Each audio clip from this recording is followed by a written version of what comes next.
As I have watched and rewatched various playthroughs and theory videos of other YouTubers about Secret of the Mimic, and their many branching theories about the conclusions they came to, I started to notice something.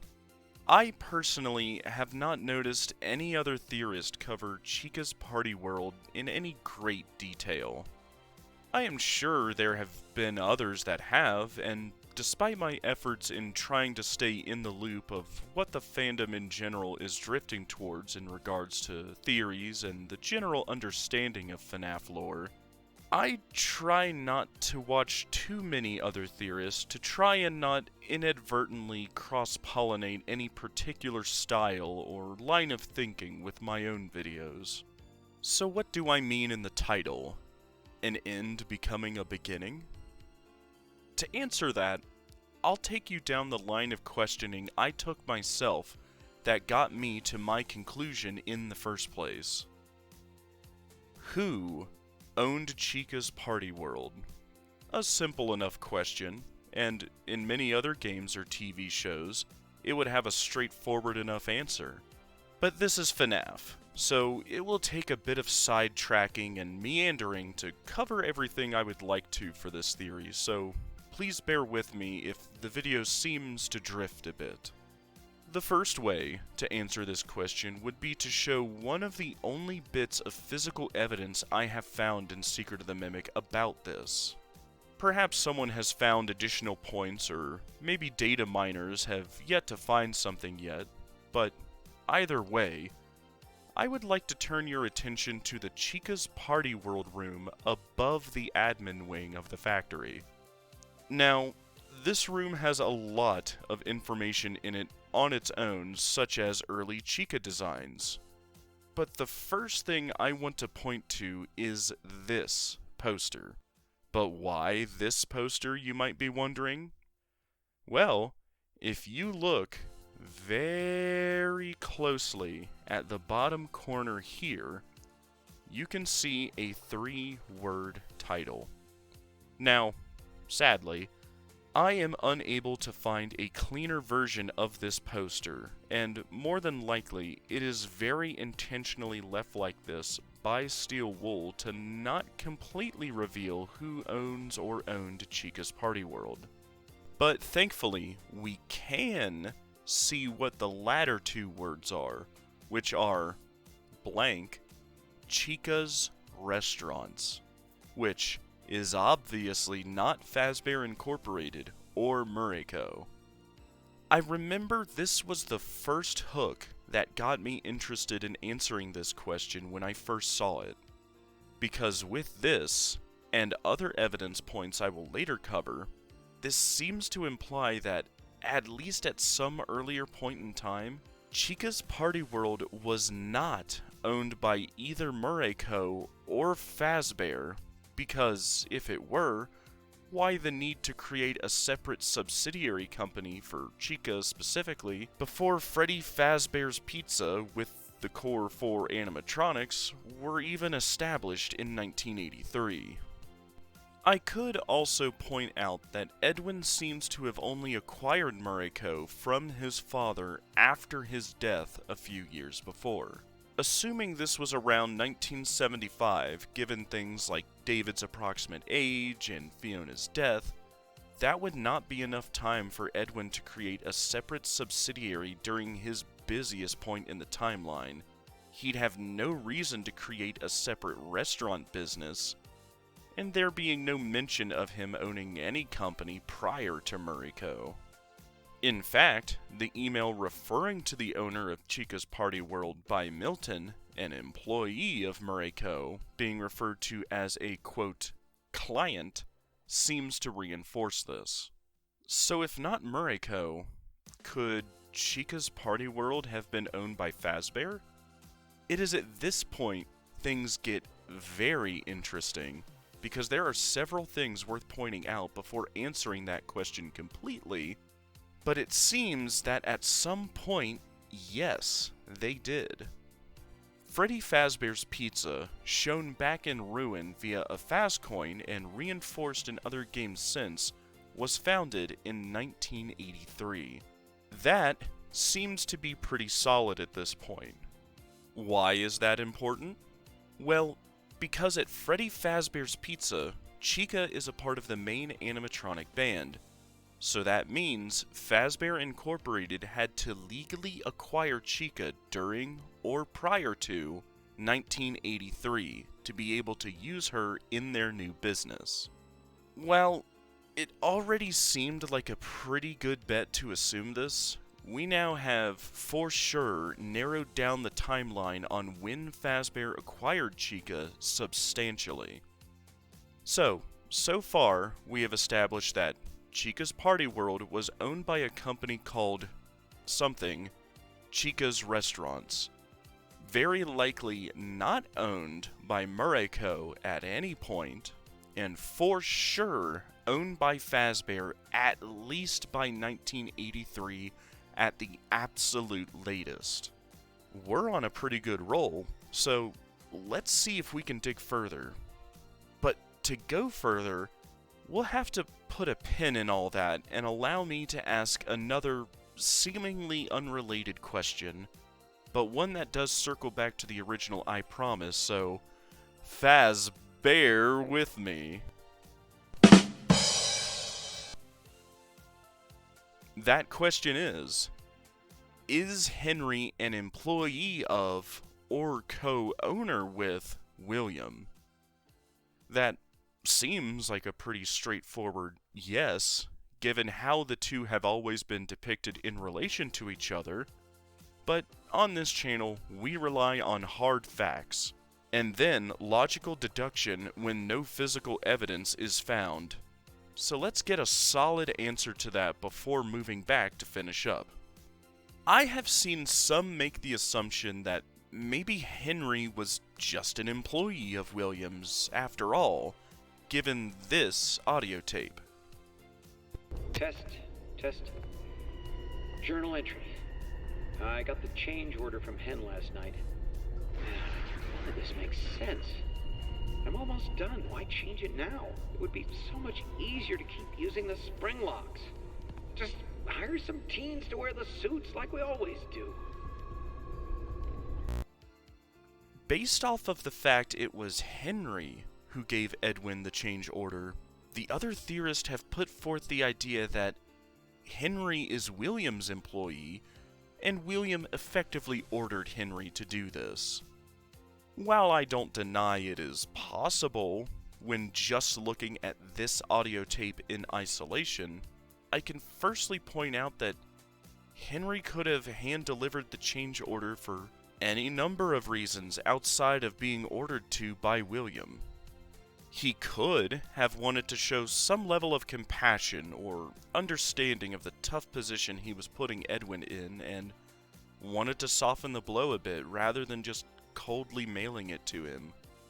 Or it could have been the complete opposite, and Henry could have just been trying to string Edwin along for as long as possible, so Edwin and Muriko's fall was guaranteed by the time Edwin caught on to what he and William were doing.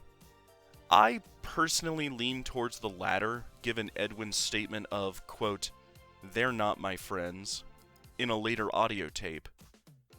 But at this point, in my humble opinion, it could go either way, and while it would be fun to dive into the relationships between all these characters in the future, I will say for now that I believe bare minimum, Henry was complicit in the underhanded business tactics of William, and clearly did nothing to stop it.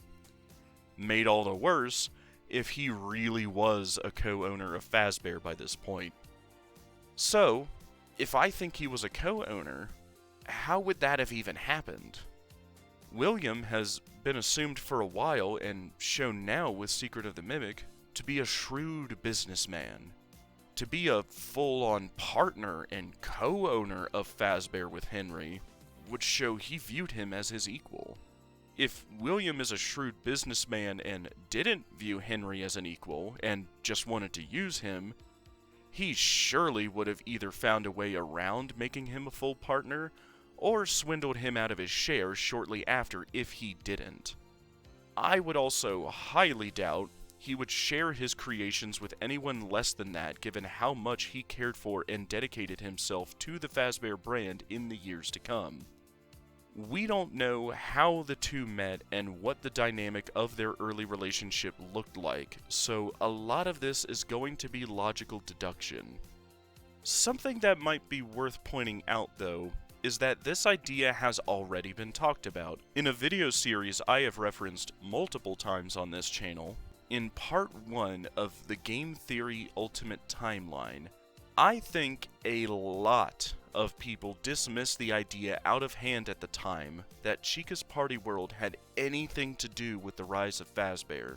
But now, with what we have seen in Secret of the Mimic, I genuinely believe they either hit the nail on the head years before anyone else did, or Scott himself liked this idea enough to put it into Secret of the Mimic, so we would have a more solid idea on what the earliest parts of the timeline look like. So again, I need to ask, how did Henry become co-owner of Fazbear by 1983, and who owns or owned Chica's Party World? Well, we can now, after all that setup, answer both questions at once. William owned Fredbear's Family Diner, and Henry owned Chica's Party World. They each saw the potential in the other and decided to merge their businesses into Freddy Fazbear's Pizza, and in this merger, they were both made co-owners of Freddy Fazbear's Pizza. This would neatly answer both of these questions. Now, while the exact details of what this merger looked like we can only guess at, I would briefly point back to the Chica's Party World room above the admin wing and to this chart specifically. Now, I am not 100% sure about this next statement, but it seems to me that, in the game's canon at least, Chica's Party World might have been the struggling one in the merger, as opposed to Fredbear's in the game theory timeline. I also am very confident the chart is referring to Chica's Party World and not MCM, as it is in the Chica's Party World room specifically, and if they wanted to make it clear it was about MCM, they could have just put it in Edwin's office down the hall. But looking at the chart itself, the chart only shows profit over time, and only one date of 1975 at the end of the chart. While it's impossible to know if the rest of the timescale on the chart prior to 1975 is showing profit over months or years, the key takeaway point I believe this chart was included in the game in the first place for was to show that leading up to 1975, Chica's Party World was going broke, especially given the big crash going into 1975, which was just after a big boom in the recent past. This would be just before or during the point Edwin took over Murray Co. and be a few years before he took on his final Fazbear project, so in the timeline, it would fit as well. So, that just about wraps this video up then, right? Henry was a co-owner of Fazbear and was the original owner of Chica's Party World. Video done, right? But, wait, if Freddy Fazbear's Pizza didn't open until 1983, and Secret of the Mimic takes place in 1979, and the merger between Fredbear's and Chica's Party World would have had to have happened before 1979, how does that work? If they didn't merge into anything until years later, what was the point of the merger? Is this theory dead in the water? I was genuinely worried at this point that I had, yet again, sank a bunch of time and effort into a theory I disproved myself. Until until I remembered a very annoying couple of details that I have yet to fit into a theory until now. I think it will be more fun to reveal those details to you in asking a question to you that I asked to myself going over the timeline for the 50th time. If Henry wasn't a co-owner of Fazbear, how did he have the rights to reuse Fazbear IPs in FNAF 6? This question hit me like a ton of bricks when I realized it. But beyond that, we can take it a step further. If Henry wasn't a co-owner of Fazbear, how was Phone Dude and his employees able to obtain a license to use Fazbear IPs for Fazbear's Fright? They were proudly and clearly operating Fazbear's Fright off a mix of nostalgia and fear the public had about the history of Fazbear. And if any shareholders remained, they were clearly outvoted by someone. That someone likely being Henry, one of the two co-founders of not just Freddy Fazbear's Pizza, but Fazbear Entertainment Incorporated specifically. This would then solve the problem of the merger date, as Fazbear Entertainment Incorporated was clearly shown to be operational at least as early as 1979, now with Secret of the Mimic. It was a very odd detail I first noticed watching the Secret of the Mimic teaser trailer that I saw very few people comment on. The issue of, why does Fazbear anything exist before the first Fazbear restaurant even existed? But now, I think it is the key to show how the merger between William with Fredbear's and Henry with Chica's Party World happened. So, to wrap it up in a nice little bow at the end, I believe that at some point during or after 1975, but before 1979, William and Henry merged their two companies and put them under a single parent corporation called Fazbear Entertainment Incorporated that they both equally owned.